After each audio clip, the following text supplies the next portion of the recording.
Good morning, and thank you for joining us for another episode of Unpublic with Citizen Stewart. Today, my guest is Natasha Trivers. She's the CEO of Democracy Prep, network of schools in New York and other parts of the country. I've known them always as being a New York set of schools, but in prep for the show today, I realized that they're not just in New York. They're also in Baton Rouge and San Antonio and other places in the country. They have over 6,500 students, which makes them twice the size of the average American school district. So when people talk about how, we can't scale up charter schools, well, this is a charter school network that is twice the size of the average American district. So there you go.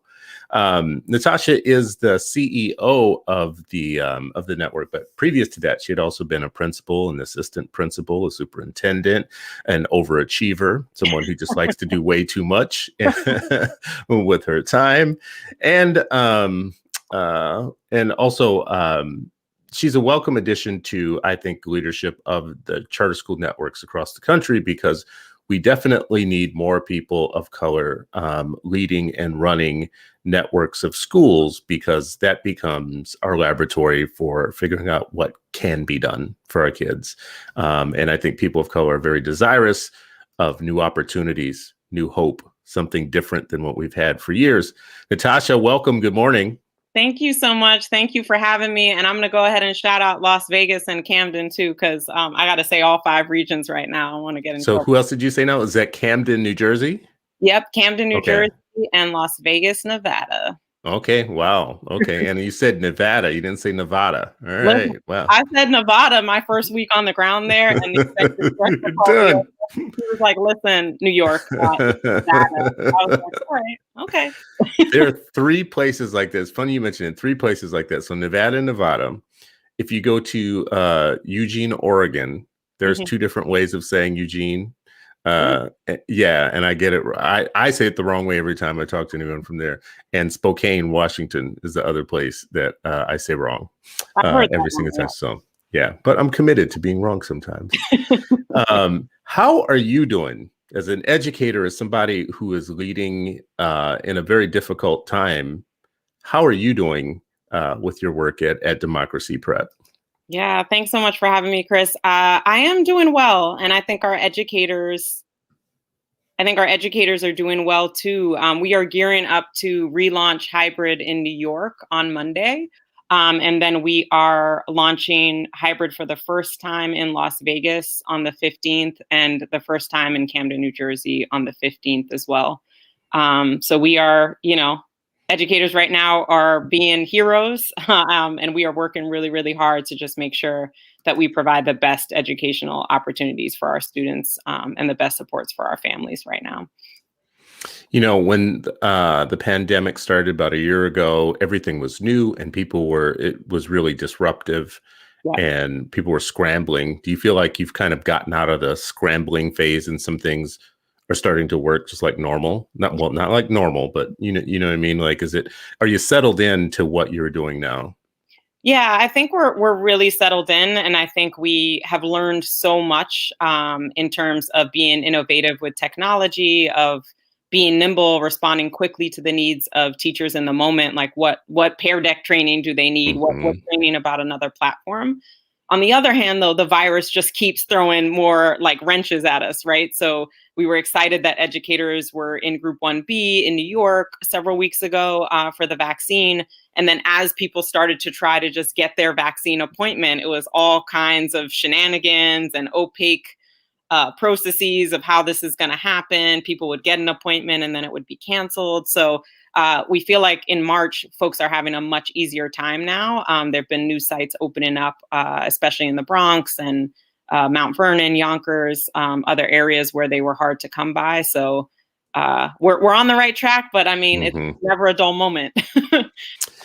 With my team at Brightbeam, and I want to shout out Brightbeam because we're a great place to work. At my team with Brightbeam, one of the things that I haven't been able to always have a handle on, but I've been always interested in, is are we always pushing our people to be at 100? Because you can't run an organization when everybody every day is running on 100, right? Like, So haven't had a real great way of keeping a handle on that, except for just to kind of do gut checks. But do you feel like because you're a public school network that receives just public school funding, that it's been real hard not to run everybody on 100 and run real lean? Are you close to ever worrying about burnout with your folks? Yeah, always, always. I think we are as a network have been on 100 since the beginning and asking people Hmm. to. And I think part of the work recently, and a lot of it has sort of bubbled up from educators on the ground in some really positive ways, is like we want people to stay in the work. We know teachers make Hmm. magic happen for kids. Excellent teachers who are well prepared, who like spend their time like really internalizing their lesson and employing culturally relevant pedagogy for their student population, they make it happen. But if they're getting burnt out and we're, attriting Hmm. staff and having to hire new staff and develop new staff, that's not best by kids and it's not best by our people. So Hmm. we actually built into our multi-year strategic plan for the future when I came on board as CEO, like one of the priorities is sustainability. And elements of it is like, how do we make sure our people are okay and this is sustainable Hmm. for them? And the work is urgent. And so I feel like I'm on 100 every day because it is urgent work. But if we're burning people out, then we're taking steps back on behalf of our kids and our mission. So we can't do that. We have to get better there for sure. Are you noticing the stress in families? Yeah, I think our families have been, and we can always do a better job of this, but I think they have been very just like candid in their feedback to us, right? Like this is the first time they're able to see their child's education up close and personal, like on a daily Hmm. basis, and Hmm. see like even we have high expectations, of course. Like I will never apologize for that.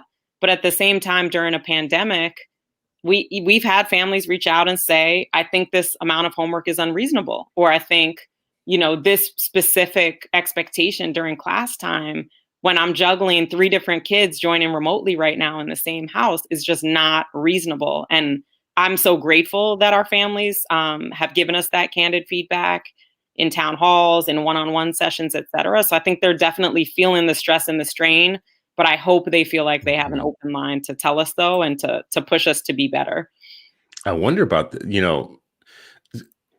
you just raised a question for me. So, democracy prep, part of your ethos is providing opportunities for democracy, for training young people to be prepared for democracy, Yep. which I think is an amazing focus because I think it's missing. And we're seeing it all across the country and other like these spats that we see come up about curriculum and what's being taught Yep. and, how students participate. Even some students are even filming their teachers engage in some real anti-democratic type stuff.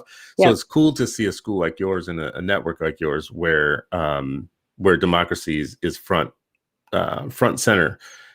In your marketing materials I looked at, and I saw that it said that you guys have an idea that low income people don't have enough kind of access and preparation and participation in civics and in their civic society. Yep. When you just mentioned that about parents, it raised a question for me very practically. How are your parents engaging in the democracy of running a democracy prep network? Yeah. I'll be honest, I think we're getting better at that, in the past couple of years of making sure that we are embracing this spirit of like collaboration and there are multiple stakeholders in a child's Mm. education. It should not just be me deciding or the superintendent deciding or educators deciding. We have to partner with our families. But I'll be honest, 10 years ago at Democracy Prep, I can't say that we did a fantastic job of engaging our families and showing them how much we value them and how much we see them as like experts on their children and like true partners in this process. I think Mm. we've gotten better in the recent years, and then I endeavor to get even better over the next several years of just doing that, and also embracing our alums and our students as like key stakeholders as well, for sure. I had a chance to see some of your students not long ago. You guys invited me in for a discussion with some of your students. I was amazed just by how promising our next generation is. Just amazed by how bright and just good, they're just good people. and Yeah. you want the best for them every single day. Does it kind of ever get to you as an educator as time goes on that you feel a vested interest in them and you know the world's not fair? You know their city isn't even fair. Does it ever gnaw at you, gnaw at your heart, or does it make you just want to work harder to make sure that they're prepared? Both. It definitely gnaws at my heart. We had a death of a student, shooting incident in December, right after my birthday, and right before Christmas in the month of December. And I think that, and just so many other things in the larger society that are stacked up against our students in some ways, definitely gnaws at my heart. But we also have some amazing educators who like make it their business to teach about systems of inequity, to teach about racism, ramifications of slavery, the civil rights movement, the Black Power movement, Black Panthers. Like, our teachers do such an amazing job of teaching our students about like movements for social change, and also to remind them how powerful and how brilliant they are and how they're going to be change agents in their own right. And so that's like my antidote to being So it's worried. not taxing you. It's not like, it does gnaw at your heart, but it's not going to drain you to the point at some point where you're kind of like soul bare and not able to keep going. I hope not. I hope not. Yeah, I worry about that with educators. I really worry about whether or not they're able to. I mean, because you love your students so much and you see in them all the possibilities in life, and then you know that the world's not fair. Yeah. The world that they're entering. Yeah. William Conrad is asking you some questions here in the comments. Oh, These are all, yeah. So William Conrad wants to know, what are your academic goals for your students? He's got a compound. William, I'm going to tell you right now, this is a compound question. That's when you ask multiple questions. I don't know if you want to tackle any of this, but he wants to know about academic goals for students. Sure. And do you have expectations for professional practices for teachers, like the use of explicit instruction and the use of formative assessment? Conrad, you are saying a mouthful here. Does any of that make anything you want to touch there? Yeah, in terms of I'll start with the expectations for students, and then I might need you to repeat the professional question. I think it's a very good one, but it's a rich one. For students, we have lots of academic expectations. I'd like to boil it down. Like, we want our kids to be successful after high school on the path that they choose, right? And for the majority of our students, we do think that is to and through a 4-year college or university. Doesn't mean it's the only path, but for the majority of our students, that's the path they select. So that means it's a college preparatory environment. We expect our students to be great writers. We expect them to be able to be great researchers and do research presentations and the like. We expect them to sort of have under their belt all of the sort of like college prep kind of course material, physics, algebra 2, be ready to hang in calculus when they go to college, that kind of thing. So we have a lot of academic expectations, and we do believe in the use of formative and summative assessments so that we can check ourselves on how we're doing in making sure kids master content. Are you still doing the assessments this year? Yeah, so we are still doing our own internal interim assessments. And of course, in the regions where there will be a state exam this year, we are still prepping for our students to take the state exam and to do their best and to demonstrate growth. That matters a lot to us. I'm getting so annoyed about the conversation about standardized testing and the assessments, and the sense that states might be taking what I've been calling a data vacation. Just saying, well, pandemic, so maybe we shouldn't do any testing. One school of thought on that is, testing doesn't tell us anything we don't know. Testing is inherently biased. Testing is not something that's useful to educators, and so on and so on. The other side of the fence for me is testing does tell me something I don't know as a parent. We get the testing results from the state, and we look at it as a parent and as parents, and we are told something by that. Like, it does give us something to talk with our educators about. Where are you falling down on whether or not you think it's appropriate that the states are still wanting to test? And even the president, I think, is on record of still wanting annual state testing to occur. Yeah, I mean, I think it's absolutely the right call. There has to be annual standardized tests. We have to understand the context and not use it in sort of a high stakes way against a school system or a district in terms of how students perform, but it should be our litmus test for like how much learning has been lost. We know learning has been lost no matter what the format of instruction in your school or school system. Some learning has been lost during this pandemic for our students. There's no question. So we need to know, what have they retained? What don't they know? What do we need to work on? And I agree that a standardized test is not the only way to glean what a child knows and doesn't know, but it's an important barometer for us at the school system level, at the city level, state level. In terms of annual tests like this spring, like what I would just ask from the powers that be is that they allow school systems to administer tests safely. And if in a particular district or school system, the city and the system is saying that that is best done virtually, then that should be what rules the day, as opposed to an in-person assessment for students. But we are gearing up for in-person. So if assessments are in person, we will work out a schedule that makes that happen. I just worry about families that would rather keep their child home, and we're keeping that remote option. Then those families should have an option for their child to take the test virtual as well. Yeah, I think I heard a little bit yesterday about some of the concerns people have is just even about the delivery. How are you going to be able to make it work? Yeah. I was watching the DC school board last night, and that was what came up was like, how can you do it with fidelity? For one, families are all over the place. They have such low attendance that they're going to miss a lot of kids, as a matter of fact, in their entire system. So, yeah. But I actually I'm sick of systems not wanting to know the bad news. Yeah, because Chris, what you just said is a data point, right? Like if we can't even get kids to attend to take the test, that's a data point. That's a data point, right? Yeah, I want to know that as a public person. I want to know, or as a community organizer, you would want to know: are the kids in your community, are parents having trouble getting them to school? And what we do know, we've covered a little bit on this show before, is that there's a result to that too. Is they're starting to criminalize families and kids in some cases. So communities, pay attention to all the data.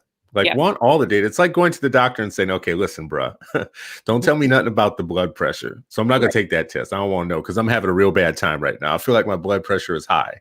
Yeah. Imagine telling a doctor you don't want to take the blood pressure test because your blood pressure is high. You're having a rough time. Right. He'd look at you like, do you want to die? Right. Right.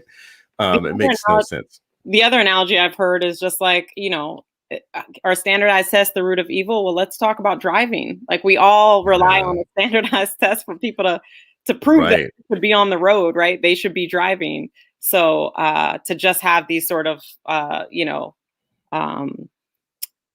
this binary about standardized tests doesn't make any sense to me. So I want to go through a couple of your pillars to see how they're holding up during the pandemic. So one of them is that you all offer more time to learn in normal times, like in normal times at Democracy Prep you do. Is that still holding true? And part of this is going to come from jealousy because my remote learning is getting, not just are we not getting more time to learn, we're getting less instruction by far. We're getting daily just a fraction of the normal time we would have got. So is more time to learn still holding up for you all? Yeah, so our school day is still 8 a.m. to 4 p.m. Right now, Monday, Tuesday, Thursday, Friday. Wednesday is our asynchronous day where kids are assigned work, but they can do it at their own pace. And even when we launch hybrid, teachers will be working remotely on Wednesdays. So in a typical school year, it's like 7:30 to 4:30. In our remote world, it's 8 to 4. So we've shaved off a little bit of time, but not a lot. And we're still offering tutoring sessions that are really individualized to student needs within the school day. So that's within that 8 to 4 p.m. school day.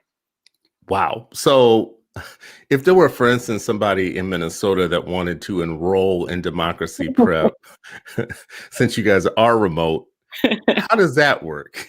That's a great question. I'd have to pitch that to our authorizer, SUNY, and find out, are we able to provide an education across state lines? You should pitch that one, or else you're going to have people who just start lying about their address. You know, I know people in New York, so we can make it happen. The another pillar is rigor. Yeah. So are you all maintaining your strong focus on college-bound rigor in your academics? Absolutely. Our mantra is like we are preparing kids for success in the college of their choice. They may choose not to go to a four-year college or university and do a coding camp or an apprenticeship, and Mhm, we will certainly celebrate that and support them on that path. But the program is going to prepare them for success in college. And I've seen over my lifetime, especially in the New York context, some schools shift to, well, we have to create other paths for kids, which I'm totally down mhm, with. mhm, But then the ripple effect is curriculum is really watered down, and kids are told in ninth grade, like, oh, you're on the vocational track. You can do this or that, but then never be prepared for calculus. And that's not our model.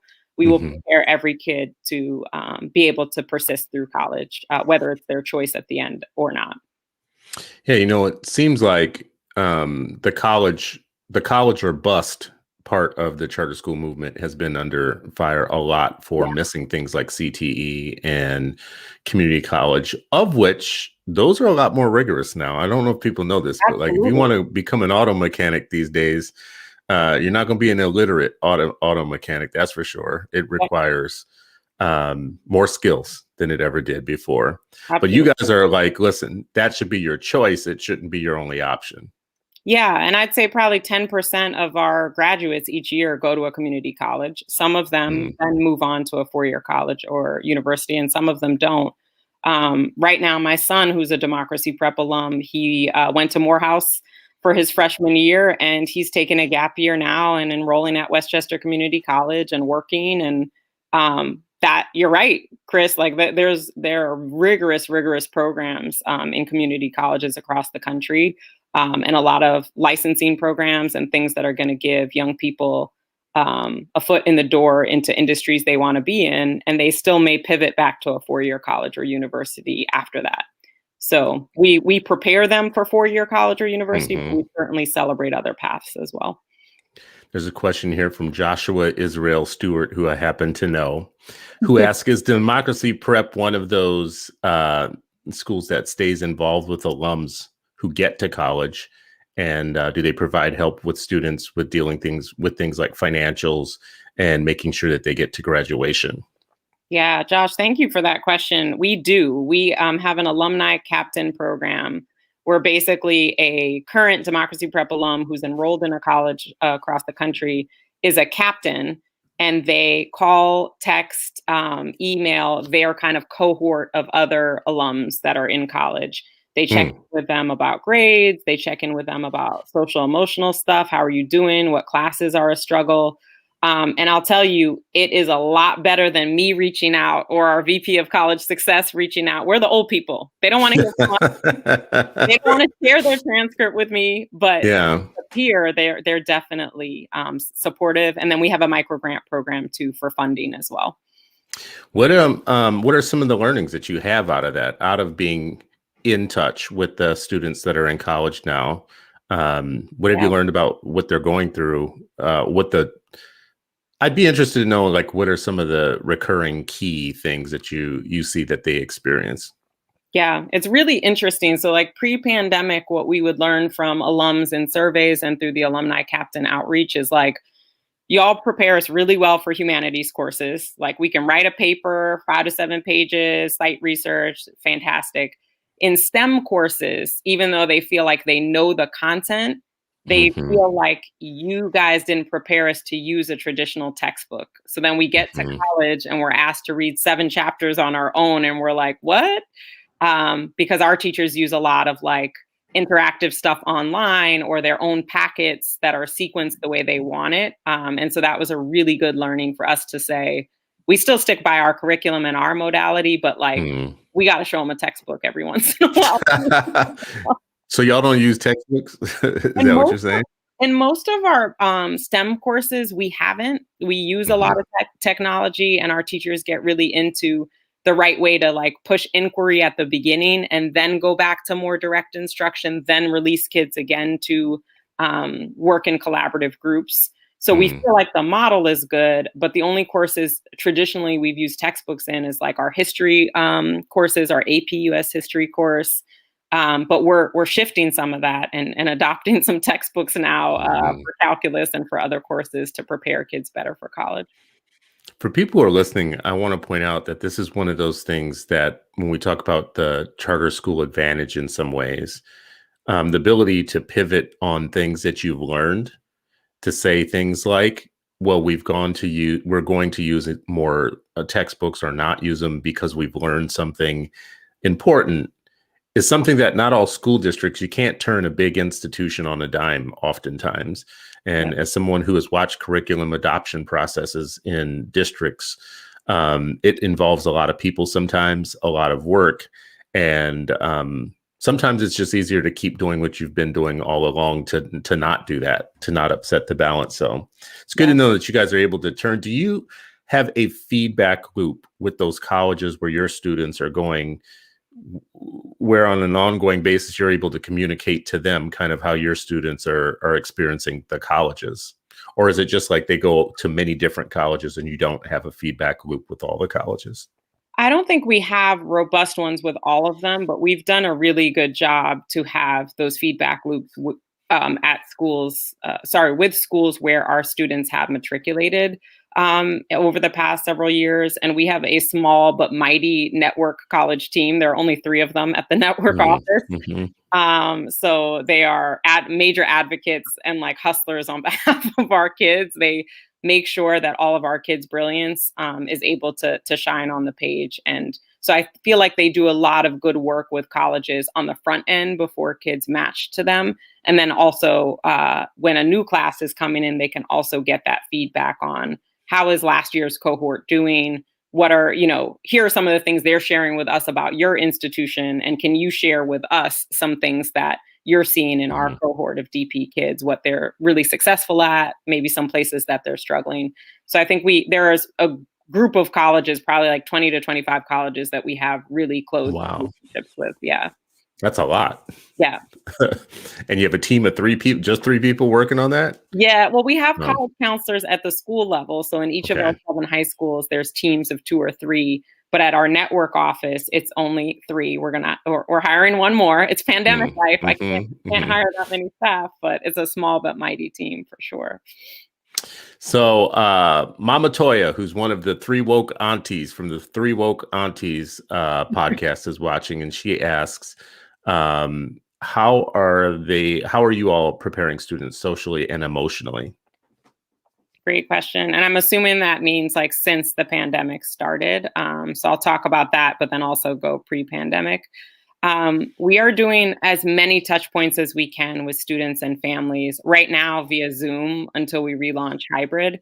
And even in the hybrid space, because we have to minimize the number of people in the building and maintain social distancing, we really leverage Zoom meetings with families and one-on-ones with students who need extra social emotional supports, whether it be from a social worker, whether it be from a dean, whether it be from their advisor. We have an advisory system at Democracy Prep, which is really strong, where like one teacher is assigned to like 10 students and they can track their grades and track how they're doing. And this existed pre-pandemic, but we're really able to leverage it now because instead of having to check in on all 100 students you teach at the high school level, you just have your core 10 that you're really responsible for checking on and have one-on-ones with.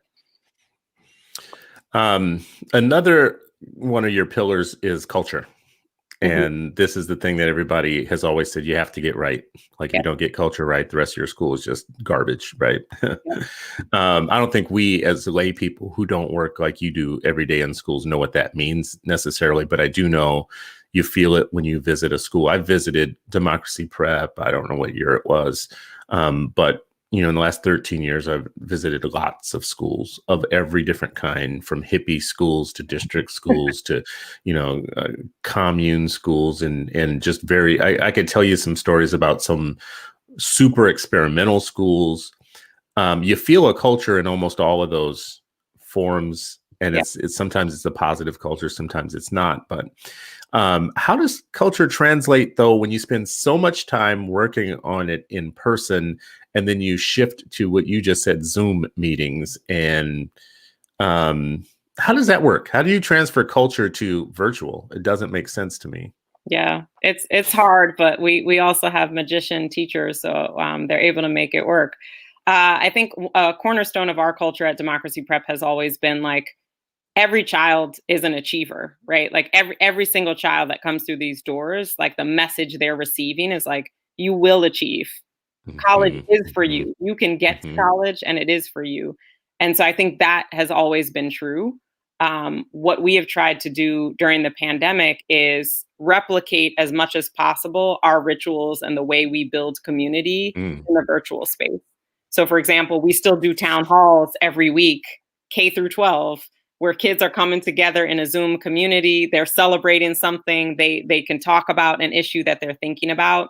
And instead of it being in a room together where you can feel people's energy like physically and hear what they're laughing at, it's now with a chat feature and thumbs up and like, mm, applause. mhm. And so we've had to approximate it as best we can, but we really believe those advisory meetings still need to happen. Those town halls still need to happen. Kids still need to get awards and like contribution points and shout outs for the stuff they're doing in their community, even if it's virtual. Do you have a sense that they are still maintaining peer relationships through Zoom?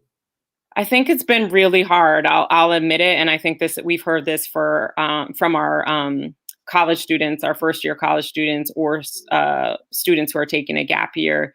It's really really hard. They're maintaining it because they're the kings and queens of social networking, right? So they've been Mhm, maintaining relationships virtually for years. They're better at it virtually than I am, but when you then have a pandemic where you literally cannot see your friends and engage with them in person the way you normally would, and mhm. just have a private conversation about something the way you normally would, that's really, really hard. I think they're leveraging FaceTime. I think they're leveraging their social media networks, TikTok and all the others, to still laugh with each other and have fun with each other. But it's been really difficult. Yeah, my kids are, anytime someone invites them to do something and we say no, it's like a big deal. It's Hmm. like, it's like, oh my God, you're wanting my life to end type of thing. Yep.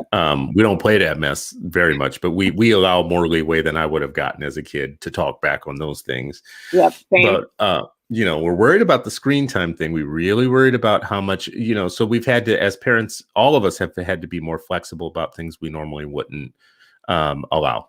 So a lot of their social interaction is through social media and first, and people keep inventing new apps that listen, I'm Gen X. I thought I was still pretty with it. You feel kind of younger than you actually are, but they keep adding new apps to the platforms and you're Yep. thinking, I don't know about that one. Never heard of it. But one thing I read just a day or so ago, and this is kind of an aside, this is definitely an aside for people listening and watching. Two of the kids spent a lot of time on Xbox, like a ton of time on Xbox, and they're talking to their friends on Xbox. And there Yep. was a study that just came out that basically said of all the forms of screen time, that's the one that doesn't cause depression Mm. or poor socialization skills. And because you are actively engaged, physical, motor skills, solving problems, going through rooms and all, shooting and all that, that it actually is positive. And I thought, we are great parents. We are amazing. Well, now I feel better about Kofi on the Xbox all the That's time. right. That's right. Now I'm like, thank you for the science. I appreciate it. So there was a question here from Michelle Johnson. She says, how do you identify the appropriate teachers to maintain your culture? And do you have a lot of turnover? And this actually, I think, strikes at another one of your democracy prep pillars, which is exemplary talent. Matter of fact, you guys say in you're on your website, you say we are committed to attracting, developing, and retaining exceptional adults to work in and for our schools. Democracy Prep staff members undergo extensive performance reviews. I love this. Receive weekly professional development during the school year. I'd love to know about that because teachers complain. If there is a universal complaint I've heard from educators, it's how poor professional development is. Yep. And 3 weeks of intensive professional development in the summer. So to Michelle's question, how are you maintaining the culture, your talent, and do you have turnover? Yeah. To the hiring piece, like they have to love kids and they have to believe in the brilliance of our kids. period. And we do a lot of scenario work, a lot of stuff in the vetting process to try to tease out, no, really, do you believe these kids can learn? Do you believe our predominantly Black and brown kids are brilliant and can do this work? Like, do you really believe that? So that is part of the hiring process. We also look to belief in pedagogy, staying up to date on pedagogy, always developing yourself, always being prepared for your classroom. And then in terms of the development, the professional development and the development throughout the course of the year is aligned to that. If you believe in kids, you believe in their brilliance, you believe in their voice, that means you need to monitor your interaction with our students and make sure that you are showing that they're valued members of our community, just even in how you speak to them and interact with them. Additionally, you need to show when we're doing professional development sessions or one-on-one coaching that you're prepared for your lesson, you've done your lesson internalization if it's a lesson that we prescribe and provide to teachers, or if it's at the high school level and you're actually iterating and creating some of the curriculum, that you have come with your lesson plans for the next week. You've drafted them, you've thought about timing, pacing, how you're going to maximize instruction, how you're going to differentiate and serve all students in the room. What's your outcome for the lesson and how do you know it? So there's a lot of work that goes into it. And our professional development across the network is really strong. I will say that our teachers have gotten strong professional development, those who have been with us for a number of years. So when I was a principal, they'd give me the surveys and they'd be like, this was whack at the beginning. And like, you didn't scaffold enough. So I still got critical feedback. Even though I know our PDs are pretty strong. And I think that's a good thing. I think our teachers feel super invested and empowered, like to make me be better on their behalf, which is Yeah, so I actually wonder how they're managing now too, because teachers aren't just educators; they're also family members. They're also people. They have like home lives. Are you having to chill out a little bit on some of the, really intense part of their work of monitoring and evaluating them? Yeah, so we've definitely we've created like a COVID version of our evaluation tool for this year. Because there are some categories of our typical performance evaluation system that were like, this doesn't apply. I wouldn't be able to collect enough data on this right now. So why would I even hold a teacher to it? But we still have a performance eval system. It's just truncated. And then we've definitely given our leaders autonomy to scale back some of the Wednesday professional development sessions with their staff. If they decide like, actually this week, these groups of students need additional remediation on Wednesday instead, or we need to just give everyone a break and give a lot of asynchronous work for teachers and students to be doing. So we have scaled back or just given the leaders autonomy to scale back professional development if they see fit this year. Back to your theme, the theme of your school, and I don't know if it's a theme, that's probably like a trite word to use, but you have a focus on democracy. Absolutely. And preparing, young people to engage in democracy, civic activity. Give us like some ideas of people who have never been to your school and don't know what that means, don't know what it means to prepare young people and have them engage in democracy while they're still high school students. What are some of the artifacts that come out of that, or the processes, or whatever? What do kids do at your school that's different than other schools in that area? Yeah, thanks, Chris. The overarching frame is like, we want to empower students to be change agents. And we also want to like embrace this spirit of collaboration, like amongst all stakeholders. Like that is democracy, putting parents' voice at the center in their own child's education and in what needs to happen in their community. So that's kind of the overarching frame. But we do days of service every year for pre-K through 12 across the network. They go out in their community. The entire school stops. We like take a day off, which is a big thing for democracy prep, to take a day off of instruction. And they plant gardens and they do other service opportunities throughout their city in each of the 5 regions we operate in. And that's instilling in a child at the age of 4 or 5 that like, we take the time to make our community better and to respond to the needs of our community. That's how we are active citizens, is we actively make our community better. We also have get out the vote drives for every grade band every single year. Voter registration matters. The power of the vote matters. Making sure the vote is not suppressed matters. So while we are a nonpartisan organization, we will always, always, always focus on the right to vote for our students, for our families, for our communities, but also for the wider communities they live in. So voter registration is huge. And we've done that virtually this year as well during the pandemic. And then the last thing is we have required civics courses and dispositions that our seniors have to meet in order to graduate. And those include lots of different pieces: published written opinion, advocacy, informed policy monitoring, that kind of stuff that seniors have to do.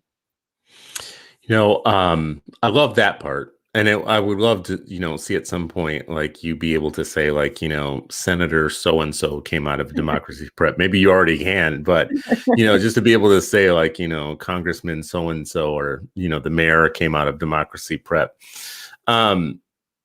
I have a question around how you guys are handling race and things like critical race theory. Yep. Is that the question? That is the question. I was gearing up for that.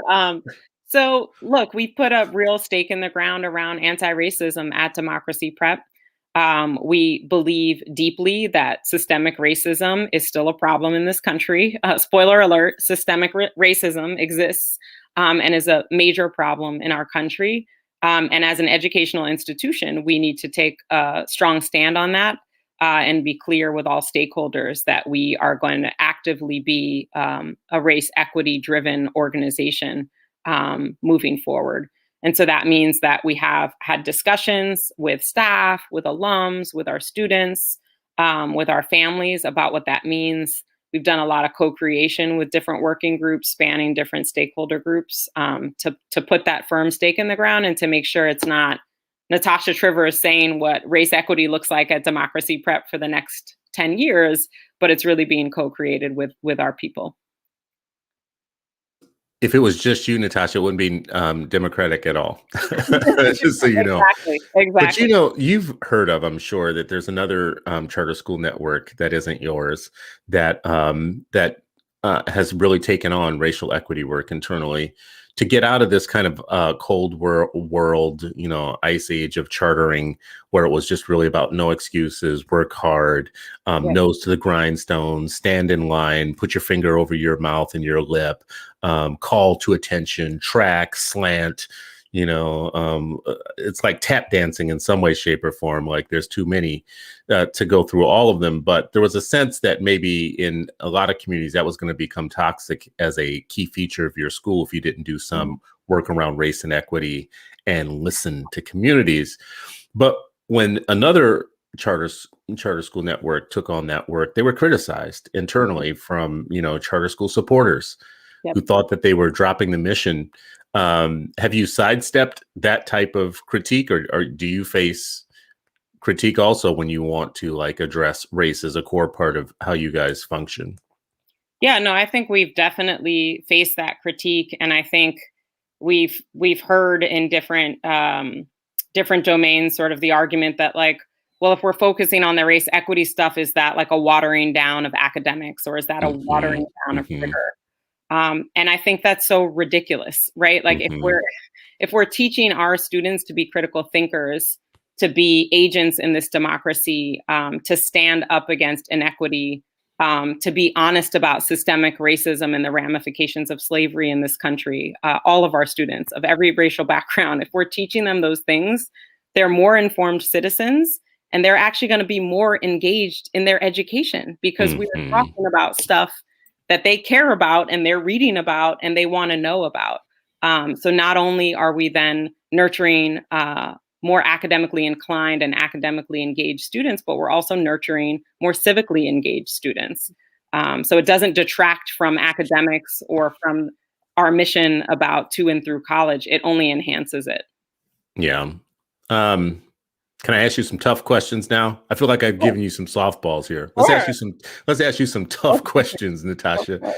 I want to ask you about some of the what I consider to be charter school myths. As someone who supports chartering as a process, not necessarily support every charter school. Yep. I just want to be clear for my audience. I support chartering as a process. I don't necessarily support every charter school. there are some myths that I think that people use against the chartering process and by extension charter schools. Some of them are like include things like they don't accept all kids, that charter schools aren't educating the exact same kids that traditional district schools are educating. So therefore, there's something amiss about the charter model itself. How do you answer the idea that, let's just look at New York. You're in New York. You're in other places too, but let's just stick with New York. You're in New York. Someone would say democracy prep is not educating the same kids that New York City public schools are educating. What's your thought about that? Yeah. My response to that would just be that we work really hard to recruit families of all types and students of all types. And we put it out front and center that we are a school that educates students with IEPs. We are a school that educates students who are English language learners. We are a school that educates kids who have been retained or over age, all kids. So we put that out in every every community event we attend, every fair for families in terms of schooling. So that's always part of our message, and that's genuinely who we are. We have a pathways program at Democracy Prep, which is for students who require a 12 to 1-to-1 setting, a substantially separate setting. And we put a ton of resources and an investment into making sure that that program is excellent. And that it prepares students for the next step in middle school or high school that they need. And we've always had consistent. And you take them at all grades too. That's the other thing. You take kids at all grades. You don't. Which is hard, right? Like I got board members being like, but our data and and that's always been part of our DNA is like, if we have an open seat, someone moves away and we have an open seat, even in 11th or 12th grade, we fill that seat. So, another one of the myths, this is one that I find particularly insulting, super insulting. But one of the myths is about the parents. And if I'm being perfectly honest, and I'll say tough questions for tough things, I respect you enough to say tough things to you, even out of Democracy Prep. You had people associated with Democracy Prep in previous times that I know closely. And we used to have this round and round thing about the fact that the parents are different. That one of the reasons that charter school parents, and this is something that even a person within a charter school would say to me, that the parents are different. Just the fact that they chose the charter schools makes them a better parent. Somehow they're more informed, and I've visited, like I've said, schools, lots of schools in this country. And the idea that the public school parents who choose traditional district schools, for many different reasons, by the way, that all of them are not choosers, or they're the dumb ones. They're the ones who weren't smart enough to go out and choose a charter school, is super insulting to me. And I have worked with parents for many years, right, who had a kid in a charter school and a district school, and sometimes they would switch or whatnot. There's too much nuance of what families are really doing to make this premise. But how would you answer the idea that maybe your parents are somehow just the really super good parents who live in poverty? I don't know how else to describe how dumb it sounds to me even coming out of my mouth, but how would you answer that question? Every family that I have encountered in every walk of life wants a great education for their child and wants great things for their child. So similar to you, Chris, I find that question to be deeply insulting and obnoxious, because we have parents who want something better for their child, or something different than their current experience is. And they look around and see what the options are. They get informed about the options and they make a choice. And it is deeply insulting to say that families who choose charter are already somehow more educated or more this or more that. It's just not true. Even in my own family, my sister put her son in a district public school, had some success in the beginning, didn't love it after a while, is not super pro charter. So we have tons of debates and arguments over, Thanksgiving dinner every year, but she's now looking at Success and Uncommon. She's looking at charters that are close to her, proximal to her, to provide a different option. And she's doing her homework to see which could be the best option. And that's what every family wants for their child. I think it's funny you mentioned success because they defeat one of the other myths that I hear a lot of. People sometimes say, well, if charter schools are so good, how come rich people aren't putting their kids in these schools? Yep. Success has some rich people in Yep. its school, right? So, well, there you go. There went another myth. Here's another one. The idea that charter schools take the joy out of learning, that they're like testing mills, that they're just, drill and kill, test prep laboratories, and they take all the joy out of schooling. How would you respond to that if someone was saying that, if you were on a panel and someone was saying about charter schools and you run a network of schools, what would be your response to rebut that charter school myth? Yeah. I'll be honest, I've seen a few charters that do a little bit too much of the testing focus prep, right? I'm not going to name any or call any out here. Really? That's not what I do. I love a not a fighter today. But I think that for Democracy Prep, I can speak for Democracy Prep. If you walk through one of our schools on a typical school day, virtually or in person, and don't see a ton of joy, a ton of teachers respecting the brains and the brilliance of our kids and putting complex work in front of them as a means of a joyful event and activity when those kids can do it, then I would be shocked, right? So there's joy in rigor, there's joy in learning, there's joyful moments and rituals and programs and events we have throughout our school. And we do believe that our students need to demonstrate their proficiency on exams, whether they be our rigorous internal exams, state exams, SAT, ACT, even though they are not the end all be all. And we're looking at lots of test optional schools for our kids too. For now, they are gatekeepers still, and we will prepare every single child who walks through our doors to do well on those gatekeeping exams. For people who don't really understand, people who are parents don't really understand psychometrics and know everything that a test tells you or whatnot. We talked a little bit about this earlier in the discussion, but I want to come back to it just to ask, the idea that these tests do tell you something and that they're not like just some sort of performative thing that we put kids through.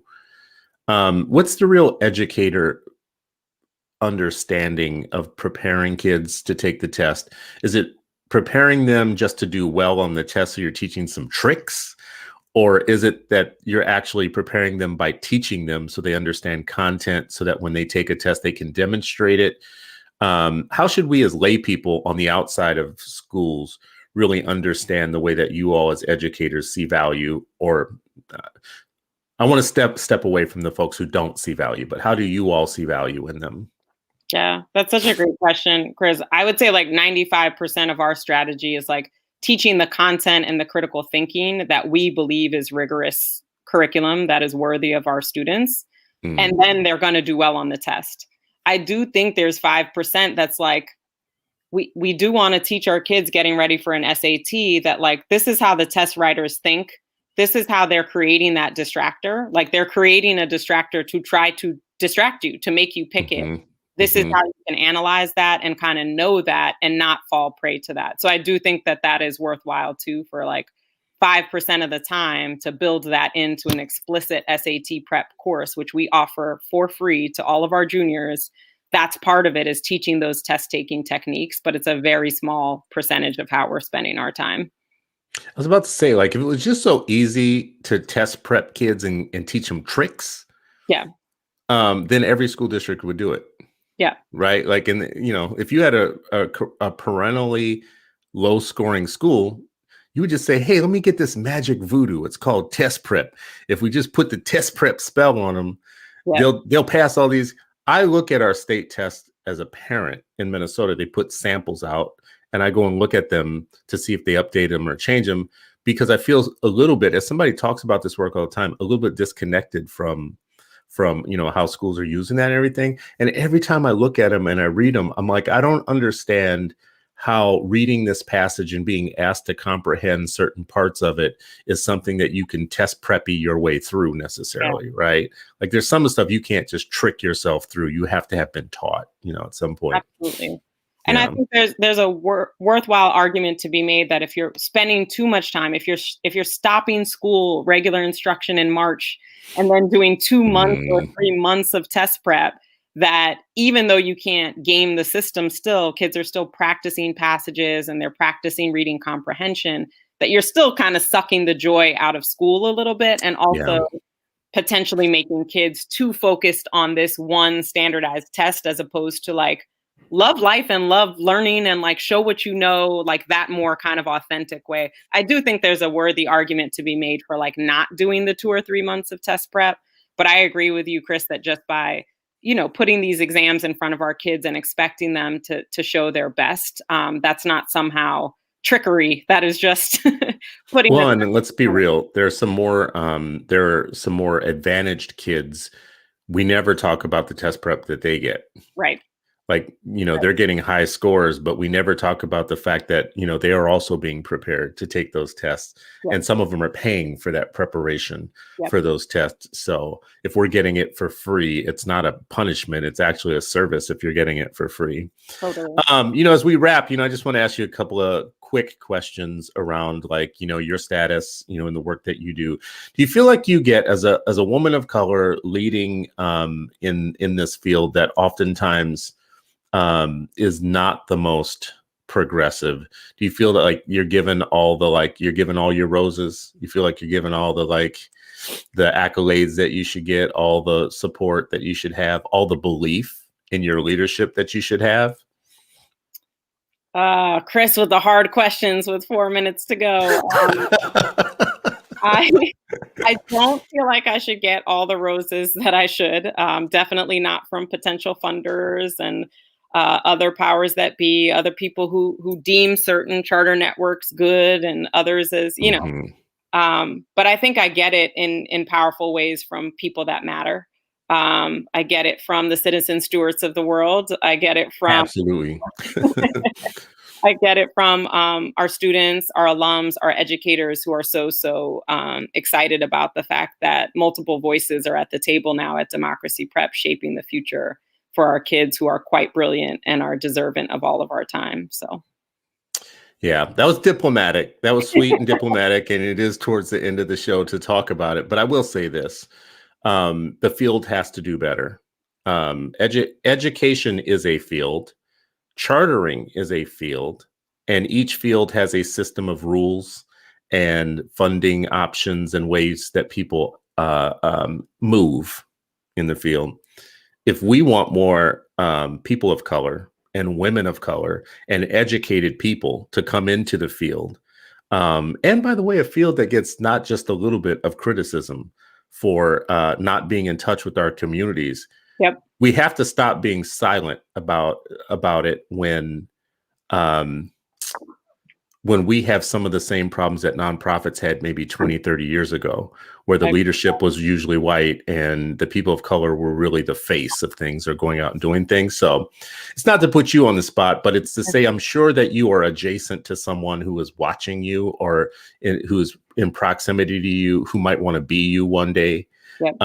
Or might want to know the secret to your success and how you're doing this and making it work. And I want that person to know that it will be a fair world when they want to do what you do.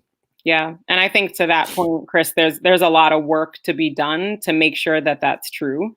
And I think people of color in positions of power in the education field need to do more work to sort of like, let's look back to the people behind us that are coming up and make sure that they have an easier road than we're having right now. Yeah. So I think that's such an important question and point, and something I want to think about too, of how are we paving the way for other education leaders of color to come behind us? I think you should come back and we should talk about this on a show. One, because I think it's important because we're adjacent to people who we never know who's watching, who might one day want to do what we do. Two, you and I have I think a similar type of pathway in that, I took over an organization from its founder. Yep. Who was a white male founder who is very supportive of me, by the way, like super supportive of me in many ways, but you're still taking over something from someone else and you're a person of color coming in new. And I'm male. See, this is the other thing too. So there might be we might have a very interesting conversation about this, but at the end of the day, what we for sure want, we want more people of color coming from communities, hopefully out of democracy prep, who will add to the democracy by running schools, by starting schools and being school leaders. Absolutely. And being amazing teachers and master teachers for time too, but absolutely for school principals, curriculum developers, college coaches. If we start generating our own, we can stop acting as if education is something that's done to us, but it's actually done through us, right? Which is amazing. So, Natasha, thank you so much for coming on today. I think this has been an amazing conversation. People in the comments are really excited about your school. Tell people how they can find you. We've had, by the way, for people listening and watching, we've had Natasha's Twitter handle and Democracy Prep's Twitter handle going across the bottom of the screen. But any other ways that they can contact you, and anything that you want to promote that folks should be watching out for? Absolutely. Would love for you to check us out at our website, democracyprep.org. And then specifically, if you want to check out our civics work, that would be civics.democracyprep.org. There's a lot of great stuff there, a lot of great Black History Month programming that we did, and a lot of civics work that is integrally tied to our anti-racism work as well. So please check us out. Excellent. Thank you again for coming on. For everybody watching, this has been an hour with Natasha Trivers. She's the CEO of Democracy Prep Schools in, I'm going to say in New York, but in New York, San Antonio, Nevada, Baton Rouge. And did I miss one? Did you say Camden? New York, Camden. And Camden. That was the other one. And Camden. Yeah. So a network of schools that has 6,500 or more students, which, as I said at the top of the hour, is double the size of the average American school district. So this is a real success story. It's a fully scaled operation that is serving students well and engaging them in democracy and making tomorrow a little bit